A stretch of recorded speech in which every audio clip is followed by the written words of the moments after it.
Hi hello friends, Jayalakshmi ಫುಡೀಸ್ಗೆ ಸ್ವಾಗತ. Please ನಮ್ಮ ಚಾನಲ್ನ ಸಬ್ಸ್ಕ್ರೈಬ್ ಮಾಡ್ಕೊಳ್ಳಿ. ಇವತ್ತು ಆಲೂಗಡ್ಡೆ ಕುರ್ಮಾ ತಿಳಿಸ್ಕೊಡ್ತೀನಿ. ಬೇಕಾಗುವ ಸಾಮಗ್ರಿಗಳು: ಈರುಳ್ಳಿ 5 ತಗೊಂಡಿದ್ದೀನಿ,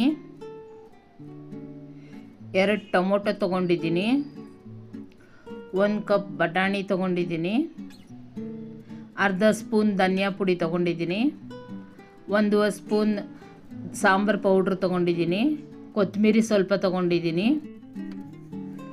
ಬೇಬಿ ಪೊಟ್ಯಾಟೊ ಬೇಯಿಸಿರೋದನ್ನ ಅರ್ಧ kg ತೊಗೊಂಡಿದ್ದೀನಿ. ಆಲೂಗಡ್ಡೆನ ಫ್ರೈ ಮಾಡ್ಕೊಬೇಕು. ಈಗ ಬಾಣಲಿಗೆ 4 ಟೇಬಲ್ ಸ್ಪೂನ್ ಎಣ್ಣೆ ಹಾಕ್ಕೊಂಡು ಆಲೂಗಡ್ಡೆನ ಫ್ರೈ ಮಾಡ್ಕೊಳಕ್ಕೆ ಹಾಕೋತಾ ಇದ್ದೀನಿ.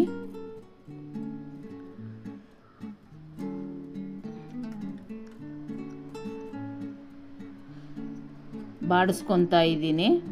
ಈಗ ಆಗಿದೆ ಫ್ರೈ, ತೆಕ್ಕೊತಾ ಇದ್ದೀನಿ. ಇದೇ ಬಾಣಲಿಗೆ ಈರುಳ್ಳಿನ ಬಾಡಿಸ್ಕೊತೀನಿ.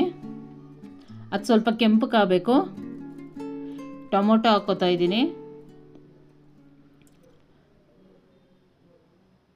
ಟೊಮೊಟೊ ಮೆತ್ತಗಾಗಿ ಸ್ವಲ್ಪ ಉಪ್ಪು ಹಾಕ್ಕೋತಾ ಇದ್ದೀನಿ. ಕೊತ್ತಂಬರಿ ಹಾಕ್ಕೊತಾ ಇದ್ದೀನಿ. ಈಗ ಆಗಿದೆ, ತೆಕ್ಕೊತೀನಿ. ಈಗ ಮಸಾಲನ್ನೆಲ್ಲ ರುಬ್ಕೊಳ್ಳೋಣ.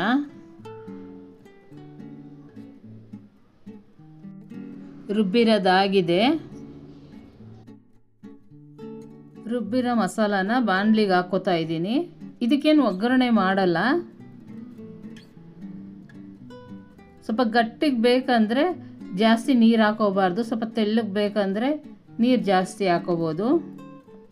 ನೀರು ಹಾಕ್ಕೊಂಡಿದ್ದೀನಿ, ಬೇಯಕ್ಕೆ ಬಿಡ್ತಾ ಇದ್ದೀನಿ. ಬಟಾಣಿ ಹಾಕ್ಕೊತಾ ಇದ್ದೀನಿ.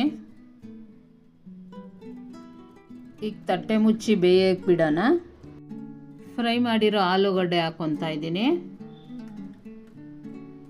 ತಟ್ಟೆ ಮುಚ್ಚಿಡ್ತಾ ಇದ್ದೀನಿ ಬೇಯೋದಕ್ಕೆ. ಈಗ ರೆಡಿಯಾಗಿದೆ. ಬೇಬಿ ಪೊಟ್ಯಾಟೊ ಕುರ್ಮಾ ರೆಡಿಯಾಗಿದೆ. ಇದು ಚಪಾತಿ ಜೊತೆ, ದೋಸೆ ಜೊತೆ, ಅನ್ನದ ಜೊತೆ ತುಂಬ ಚೆನ್ನಾಗಿರ್ತೈತೆ. ಖಂಡಿತ ಇವತ್ತು ಮಾಡಿರುವ ರೆಸಿಪಿ ನಿಮ್ಮೆಲ್ಲರಿಗೂ ಇಷ್ಟ ಆಗಿದ್ದರೆ ನೀವು ಕೂಡ ಟ್ರೈ ಮಾಡಿ. ನಿಮ್ಮ ಅನಿಸಿಕೆಯನ್ನು ಕಮೆಂಟ್ ಬಾಕ್ಸಲ್ಲಿ ಹೇಳಿ. ಲೈಕ್ ಮಾಡಿ, ಶೇರ್ ಮಾಡಿ, ಸಬ್ಸ್ಕ್ರೈಬ್ ಮಾಡಿ. ಧನ್ಯವಾದಗಳು.